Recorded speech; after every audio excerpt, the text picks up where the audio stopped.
Hello mga kabibig! Welcome back sa ating bagong YouTube channel. Ito ang pinakamaingay na YouTuber sa lahat ng YouTube. Ako si Kabibig, maglebag-lebag na with evidence. Ito na kabibig ba? Ito yung pinakahihintay na maraming taong galit kay Congressman Jinky Luistro. Bakit mga kabibig? Nako, kinasuhan sa ombudsman si Congressman Jinky Luistro mga kabibig. Yes, sabi pa dito, finally daw. Sabi dito mga kabibig, sabi sa post si Tio Moreno, Batangas 2nd District Representative Jervil Jinky Luistro is facing graft charges before the Office of the Ombudsman Philippines. The complaint accuses her of graft, vote buying, and misuse of public funds. It alleges that Luistro manipulated government resources and aid programs such as AIX, TUPAD, AKAP, and national scholarships to advance her political agenda ahead of the 2025 election. So grabe pala ang ginawa ni Luistro, itong kaipalan niya para manalo talaga sa eleksyon. Ginamit daw di umano ni Luistro ang pera ng kanyang distrito. Para sa mga programa katulad ng AIX, TUPAD, AKAP, at saka national scholarships. Ito pa. The complaint highlights her use of large tarpaulins bearing her image and political messages while distributing aid, implying that beneficiaries' continued support is tied to receiving assistance. Oh, grabe. Oo nga, no? May nakita tayong video ganyang ginawa ni Luistro, di ba? These acts were allegedly committed during the 45-day campaign period and are documented through verified social media posts linked to her official Facebook account. Nako pa, wala na Luistro.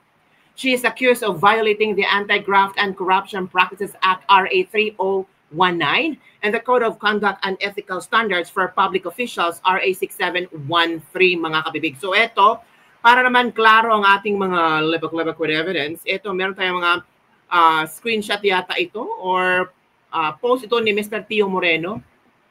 Ito kabibig kita naman, di ba? Sabi ng isang netizen, deserve ni Jinky Luistro. Ito pa, complaint against Representative Jervil Jinky Luistro for graft, vote buying, premature campaigning, and misuse of government funds. So dito nakalagay lahat na mga offenses ni Luistro. Ano kaya ang reaction ni Congressman Luistro? Akala natin ang lilinis nila, no?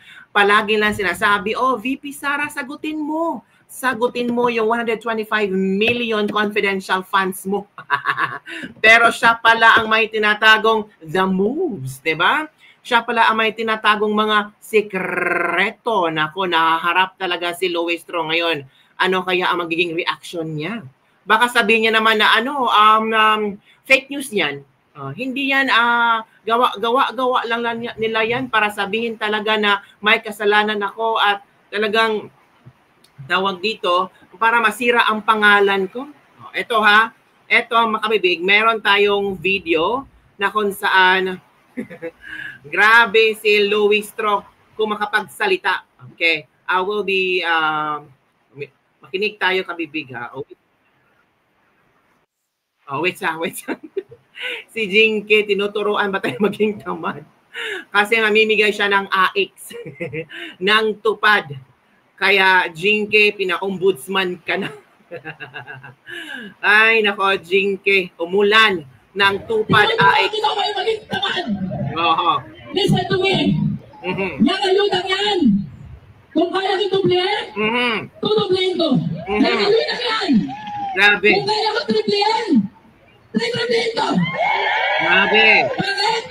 Sa tindi ng hirap ng buhay, sa lawa at ang tagasampasway, may tinatanggap na ayuda galing sa ating panahalaan. Diba? Ayuda. Tinuturuan ikaw ay maging tamad. Listen to me. Yang ayudang yan. Kung kaya kitublihin, tutublihin ko. Yang ayudang yan. Kung kaya ko triplihin, triplihin ko. Bakit? Sa tindi ng hirap ng buhay, sa lawa at ang tagasampasway, may tinatanggap na ayuda galing sa ating panahalaan. Tinuturuan kita ay maging tamad. Ayan ha. Yun mga tawag dito, mga kumakalat na video ni Jinky Luistro na kung saan, I think merong mga merong mga video si Jinky Luistro na kung saan namimigay siya ng pera sa mga scholar niya. Ito pa kabibig. Ito pa. Share natin ha. Ito naman yung turuan pa kayo maging tamad. Ito. I-share ko pa yung isang video ni Jinky Luistro mga kabibig na tagang grabe na shocking ito. Di ba? Madami silang nakasuhan ngayon. Ito na. Nakikita po natin kung gaano po ba kabili. So yun kabibig, ang ating latest lebak-lebak for today. Parang umuulan ng grasya ngayon. Jinky Luistro. Ano kaya ang reaction ni Jinky Luistro? Baka sabihin na naman na, hoy, grabe kayo fake news yan. Hindi ako kinasuhan. Sabi dito, iba ba yung nasa video na namudmud ng ayuda tapos sabay hawak sa ulo ng tumatanggap na parang Santo Papa na nagbigay ng basbas? Sino ba yon? You will reap what you sow. You will experience the result of those actions. Karma is real.